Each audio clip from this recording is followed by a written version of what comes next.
Hello दोस्तों, कैसे हो आप सब। दोस्तों उम्मीद करती हूँ रोज़ की तरह आप सब अच्छे होंगे। आज मैं आपके लिए कुछ ऐसे unique kitchen tips and hacks लेके आई हूँ जिसके थ्रू आपके किचन और घर का काम आसान और बेहतर हो जाएगा। यकीन मानिए फ्रेंड, बहुत ही यूनिक किचन टिप्स है जिसे शायद आपने पहले कभी नहीं देखा होगा। तो चलिए वीडियो को शुरू करते हैं। दोस्तों शायद आप लोग को याद होगा कि पहले दादी नानी जब खाना बनाती थी तो उनके किचन में ज़्यादातर लोहे और मिट्टी के बर्तन ही रहते थे और दूसरा बर्तन वो बहुत कम यूज करती थी। तो लोहे और मिट्टी के बर्तन में जो खाना बनता था वो खाना बहुत ही पौष्टिक रहता है, मगर आज के जनरेशन में हम इन बर्तनों को यूज करना भूल गए हैं। हम ज़्यादातर इस तरीके के नॉन स्टिक बर्तन का ही यूज करते हैं क्योंकि इसे धोना हमें बहुत ही आसान लगता है और इस तरीके के लोहे के तवे या फिर कढ़ाई को यूज़ करना बिल्कुल ही छोड़ दिए हैं क्योंकि लोहे के बर्तन को साफ़ करना बहुत ही डिफ़िकल्ट लगता है। इसके लिए लोग लोहे के बर्तन को यूज़ करना बिल्कुल ही नहीं चाहते हैं। नॉन स्टिक बर्तन को बस हल्का से धो लिया और वो साफ़ हो जाता है। तो लोहे के बर्तन को यूज़ करना हमें बहुत ज़रूरी रहता है क्योंकि हमारे शरीर में कुछ ऐसी बीमारियाँ होती हैं जिससे ये लोहे के बर्तन को यूज़ करने मात्र से ही ठीक हो जाती हैं। तो उसके लिए आप अगर नहीं यूज करती हैं तो आप वीक में एक दिन ये काम ज़रूर करें। बस आपको करना क्या है कि लोहे का एक बर्तन लेना है, कढ़ाई ले लें इस तरीके से और इसमें 1 गिलास दूध डाल दें। दूध को इस तरीके से मीडियम टू लो फ्लेम पर आधा होने तक पका लें।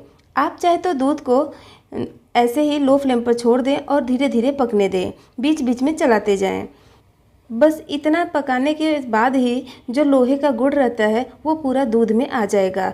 अगर आप लोहे के कढ़ाई या तवे का यूज़ करती हैं तो वो ज़्यादा अच्छा है। अगर नहीं करती हैं तो उसके लिए आप वीक में 1 दिन या फिर 2 दिन इसे ज़रूर करें। दूध जब आधा हो जाएगा तो गैस का फ्लेम बंद करेंगे और दूध को 1 गिलास में डाल देंगे। अगर आपके शरीर में हीमोग्लोबिन की कमी है, आयरन की कमी है या फिर कैल्शियम की कमी है तो आप उसके लिए दूध को इस तरीके से पकाकर ठंडा करके पी लें। इस तरीके से पीने से आपके शरीर में जो कमी है वो बैलेंस हो जाएगा और एकदम अच्छे से ठीक हो जाएगा।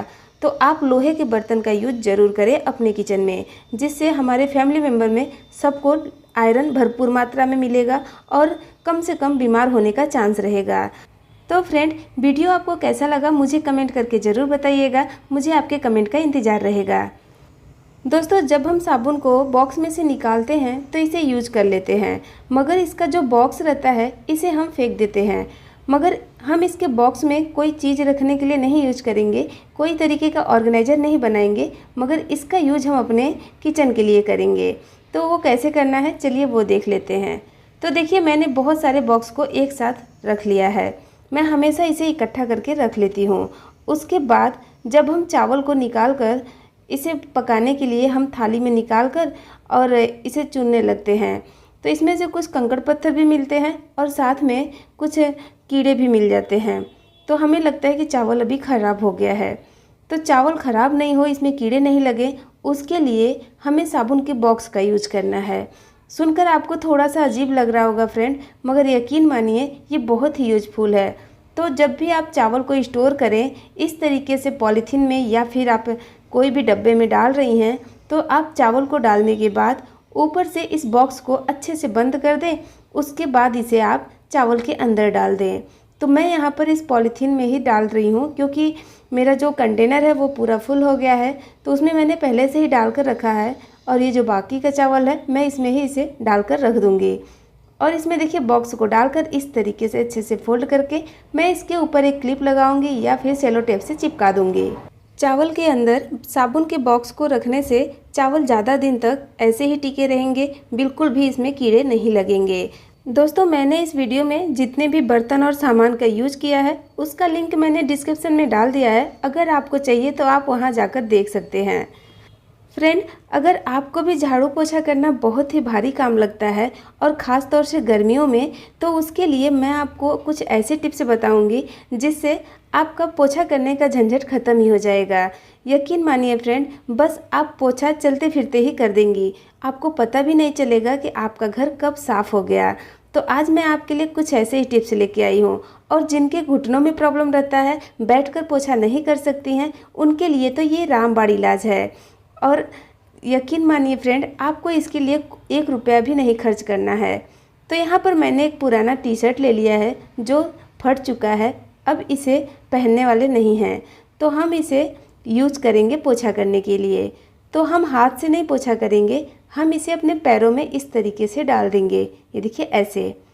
तो जो टी शर्ट का गला है ना, वहाँ से हमें पैर इसमें डाल देना है।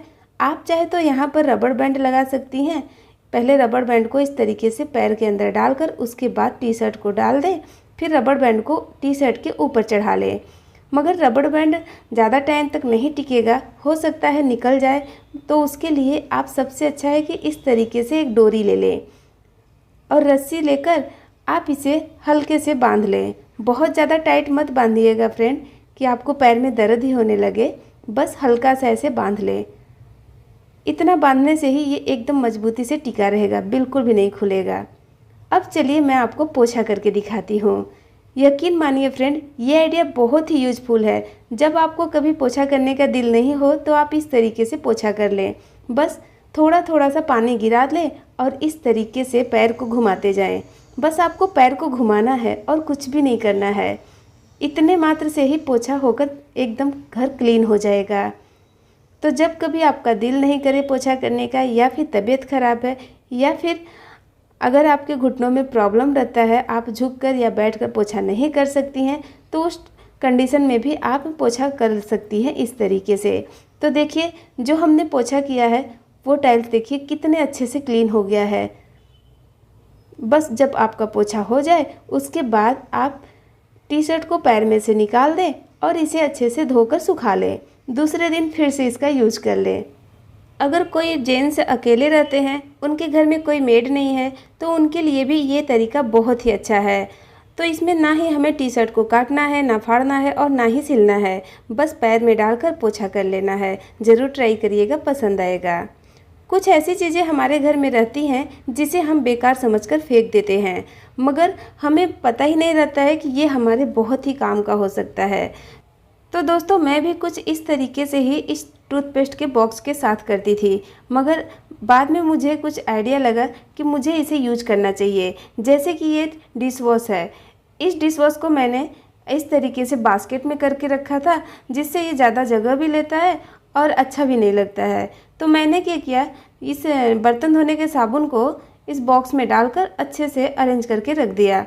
उसके बाद मैं इसे रख दूँगी, तो जब तक ये बॉक्स रहेगा तब तक इस डिश वॉश का साथ देगा, और जब ये फट जाएगा तब तक तो दूसरा टूथपेस्ट खरीद लेंगे तो उसके बॉक्स का यूज करेंगे। ऐसे ही ये प्रोसेस चलते रहेगा।